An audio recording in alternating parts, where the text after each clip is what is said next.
Willst du Deutsch auf richtig hohem Niveau lernen? Hallo und herzlich willkommen in der Linkster Academy. Ich bin deine Deutschlehrerin Julia und das heutige Video ist ganz besonders, denn ich habe eine Nachrichtensendung auf Niveau B2 C1 erstellt, in der du das Wichtigste zum Thema Deutschland und sein System erfährst. Das ist nicht nur optimal, um dein Hör- und Leseverstehen zu verbessern, sondern natürlich auch für deine Kenntnisse über unser Land. Und du bekommst wieder ein tolles Extra von mir, und zwar kostenloses Material zum heutigen Thema. Das kannst du dir über den Link unter dem Video herunterladen.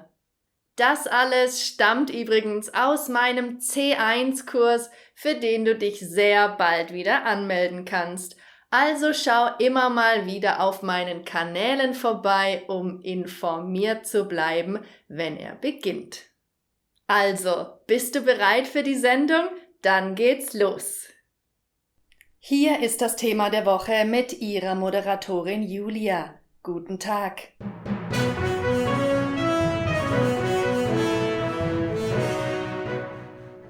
Die Bundesrepublik Deutschland ist ein demokratisches Land im Herzen Europas. Sie wurde im Jahr 1949 gegründet, nachdem Deutschland mit dem Ende des Zweiten Weltkriegs von den westlichen Alliierten in 4 Teile geteilt wurde. Dies ermöglichte dem vom Krieg schwer zerrütteten Land eine Neuordnung sowie die Wiederbelebung der Wirtschaft. Mittlerweile gehört Deutschland neben China, den USA und den Niederlanden zu den Exportweltmeistern. Darunter versteht man, dass ein Land besonders viele Waren in andere Länder exportiert. Dies wird als Außenhandel bezeichnet, zu dem auch der Import gehört, also Handel vom Ausland ins Inland. Die deutsche Marktwirtschaft ist eine soziale Marktwirtschaft, die vom Wettbewerb lebt. Die Grundidee ist eine freie Marktwirtschaft mit sozialen Aspekten. Was genau bedeutet das? Das Angebot und die Nachfrage von Produkten und Dienstleistungen sorgen dafür, dass Preise frei bestimmt werden können, genauso wie die Menge und die Art der Produkte. Außerdem haben die Bürger freie Berufs- und Arbeitsplatzwahl. Wie wird dieses System am Leben gehalten? Die soziale Marktwirtschaft wird vom Staat unterstützt. Er bietet ein funktionierendes Rechtssystem und sorgt für die Sicherheit der Bürger sowie des Landes durch eine ausgebaute Infrastruktur. Dazu gehören die Grundversorgung, insbesondere Energie und Wasser, Polizei, Schulen, Verkehr und Transport sowie funktionierende Zahlungsmittel. Der Staat greift aktiv in die Wirtschaft ein und bietet den Menschen eine soziale Absicherung. Er fördert und schützt den Wettbewerb durch Gesetze sowie Kontrollen. Er verhindert zum Beispiel Monopole. Es darf also nicht nur einen Anbieter für Produkte geben. Das wäre so, als gäbe es in Deutschland nur Mercedes und keine anderen Automarken. Dann hätte Mercedes eine Monopolstellung. Es ist also im Interesse des Staates, die Wirtschaft zu schützen und Einkommen sowie Vermögen gerecht zu verteilen. Dafür gibt es eine Sozialpolitik. Diese verbessert die Situation schwächerer Bürger. Sie erhalten Arbeitslosengeld, Kranken- oder Pflegegeld sowie andere Leistungen, darunter auch Kinder- und Wohngeld. Was will der Staat damit erreichen? Die Freiheit sowie die Selbstbestimmung jedes Einzelnen sind Rechte, die in unserem Grundgesetz stehen. So lautet Artikel 1 der Grundrechte: Die Würde des Menschen ist unantastbar. Sie zu achten und zu schützen ist Verpflichtung aller staatlichen Gewalt. Somit ist nicht nur die soziale Absicherung der Bürger ein Ziel, sondern auch ihr Wohlstand, genügend Arbeitsplätze sowie stetiges Wirtschaftswachstum. Der Staat schützt Arbeitsplätze durch sogenannte Subventionen. Das heißt, er bietet finanzielle Unterstützung in vielen Bereichen. Ein Beispiel ist die Deutsche Bahn. Sie ist kein privates Unternehmen, sondern ein Konzern, der dem Staat gehört und von diesem am Leben gehalten wird ob die Bahn nun finanzielle Gewinne oder Verluste macht.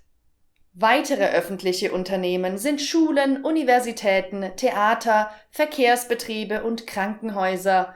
Sie dienen der Sicherheit und der Versorgung der Bürger.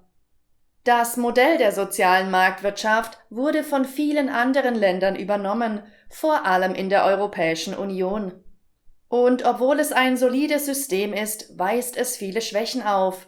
Die Schere zwischen Arm und Reich geht immer weiter auseinander und viele haben trotz einer Arbeitsstelle nicht genug Geld zum Leben. Ein sozialer und damit auch wirtschaftlicher Aufstieg ist für ärmere Menschen nicht so einfach wie für diejenigen, die noch nie mit finanziellen Problemen zu kämpfen hatten oder über eine gute Ausbildung verfügen. In diesem Zusammenhang spielt das politische System Deutschlands eine wichtige Rolle, denn Deutschland ist ein demokratisches Land. In der Demokratie bestimmt das Volk durch freie Wahlen, wer die Macht im Staat ausübt. Wer durch gewonnene Wahlen die Regierung im Land übernimmt, muss im Interesse des Volkes handeln und seine Bürger so gut es geht schützen und unterstützen. Das politische System der Bundesrepublik soll im Folgenden kurz erläutert werden.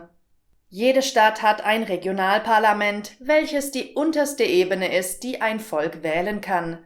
Sie kümmern sich um die Angelegenheiten der Bürger in der Region. Auf der nächsthöheren Stufe sind Landesparlamente bzw. Landtage. Sie agieren auf Ebene der deutschen Bundesländer, von denen es in Deutschland insgesamt 16 gibt. Sie kümmern sich um die Dinge, die nur in demjenigen Bundesland wichtig sind, zum Beispiel um deren Schulen, Studiengebühren und Polizeiaufgaben. Die verschiedenen politischen Parteien können zusammen eine Regierung für ein Bundesland bilden. Sie bestimmen auch die Minister und den Ministerpräsidenten, den Chef eines Bundeslandes. Das mächtigste Organ der Bundesrepublik ist der Bundestag, denn dort wird die Regierung gebildet. Diese besteht aus mehreren Ministern, zum Beispiel für Gesundheit, Familie, Bildung, Justiz und mehr. Außerdem besteht die Regierung aus einem Bundeskanzler bzw. einer Bundeskanzlerin sowie einem Bundespräsidenten. Der Präsident hat eher repräsentative Aufgaben, er repräsentiert Deutschland in der Welt, aber genauso empfängt er Staatsgäste aus anderen Ländern. Dennoch hat er viele weitere wichtige Funktionen sowie Rechte. Der derzeitige Bundespräsident Deutschlands ist Frank-Walter Steinmeier von der politischen Partei SPD. Ein Bundeskanzler hingegen regiert, das heißt, er leitet die Geschäfte der Regierung, regelt Gesetze und trägt die Verantwortung für den Bundestag. Olaf Scholz von der SPD ist der aktuelle Bundeskanzler in Deutschland. Er löste Angela Merkel ab, die insgesamt 16 Jahre lang Bundeskanzlerin war und der CDU angehörte.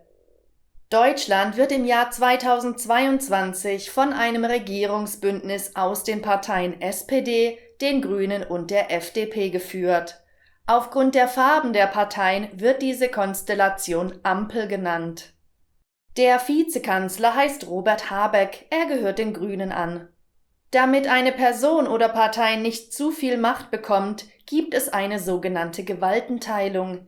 Sie besteht aus Legislative, Exekutive und Judikative. Die Legislative macht die Gesetze im Landtag, Bundestag und Bundesrat. Die Exekutive führt sie aus in der Bundesregierung, den Behörden, der Polizei etc. Und die Judikative ist die rechtsprechende Gewalt, vor allem die Gerichte, zum Beispiel das Bundesverfassungsgericht.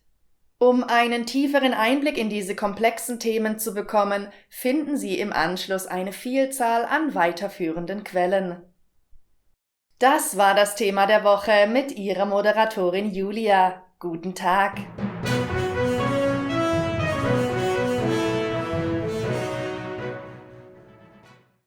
Na, wie gefällt dir dieses Format?